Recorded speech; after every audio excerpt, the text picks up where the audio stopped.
Бар.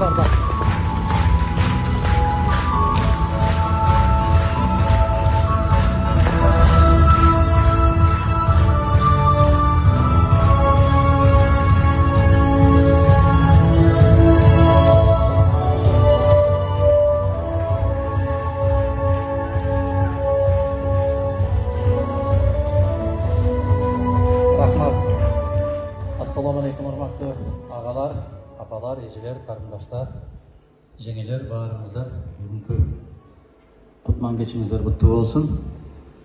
Ушундай бир концертке келип, көңүл ачып, майрамдап кеткен күндөрдү жараткан көп болсун биздин маңдайыбызга жазганы. Ар дайым асманыбыз ачык, жерибиз бүтүн, элибиз аман. Ушундай бир талашканыбыз сый болуп, барган жерибиз той болуп, шатыра шатман болуп жүргөн жашоону жараткандай маңдайыбызга кут кылган болсун, узагынан болсун. Эми бүгүн Гүлзада кызыбыздын ушундай бир жаңы бир чыгармачылык менен жаңы форматта бир концерт берейин деген изги тилеги болгону да ушул эгемендүүлүк деп айтып атат. Жана өз айткандай, дүйнөдө көптөгөн улуттар бар, өз өлкөсүнө, өз желегине, өз мамлекетине ээ боло албай жүргөн. Алардан айырмаланып, алакандай деген сөздү көп айтат, бирок мен алакандай деп айтпайм. Аалам толо кыргыз мамлекети бар деп айткым келет. Кыргыз бар үчүн,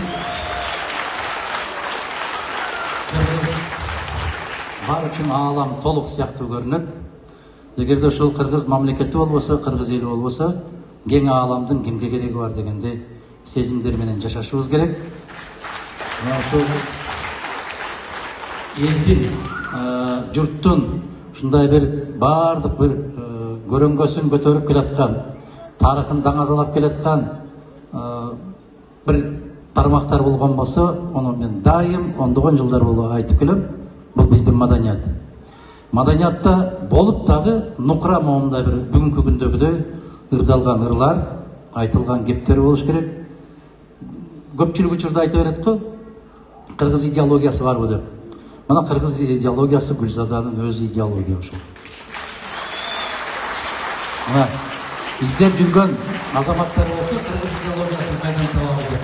Ушул Гүлзаданын чыгармачылыгынан издесин. Кылып кайтып келаткан биздин ушул баатыр эпостардан, дастандардан издесин. Бизди ушул деңгээлге чейин жеткирип кеткен биздин залкар ата бабалардын макал лакаптарынан издесин, кептеринен издесин. Эгерде концертке келген болсок, баягы 5 күндүк ырларды же 5 айлык ырларды эмес, мондай төлүктүү кала турган, адамдын көкүрөгүндөн орун таба турган, бир өрнөк боло турган, жок дегенде ушул жерде отурган биздин замандаштарыбыз чыгып баратып, мынау сөздү керемет экен, мынау жери укмуш экен, мынау кайрыгы жакты деп кеткен болсо, мына ошонун өз идеология урматтуу тургандар. Идеологияны бирөө көктөн алып келип бербейт. Идеологияны бирөө жазып бербейт. Себеби ушундай заман азыр. Бирибизден бирибиз кыйынбыз. Бирдеме деп акыл айтсам эле кыйкырабыз, өзүңдү карап ал деген сөздөр болот. Ошондуктан биздин ата бабаларыбыздын айтып кеткен макал лакаптарында жатат биздин идеология. Мына ошону китеп окубай калган заманда сахнага алып чыгып, элдин көкүрөгүнө жеткирип, жүрөгүнөн түнөк таап, бир аракет жасап аткан. Өткөн биздин байыркы заман менен бүгүнкү замандын ортосундагы көпүрө дал ушул биздин Гүлзада кызыбыз.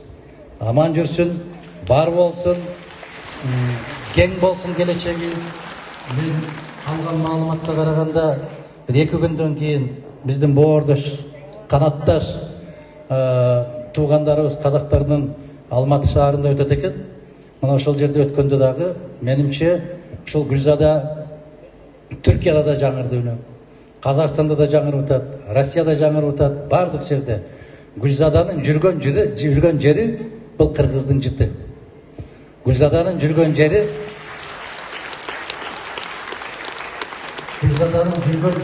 бул кыргыздын маданияты, бул кыргыздын тарыхы.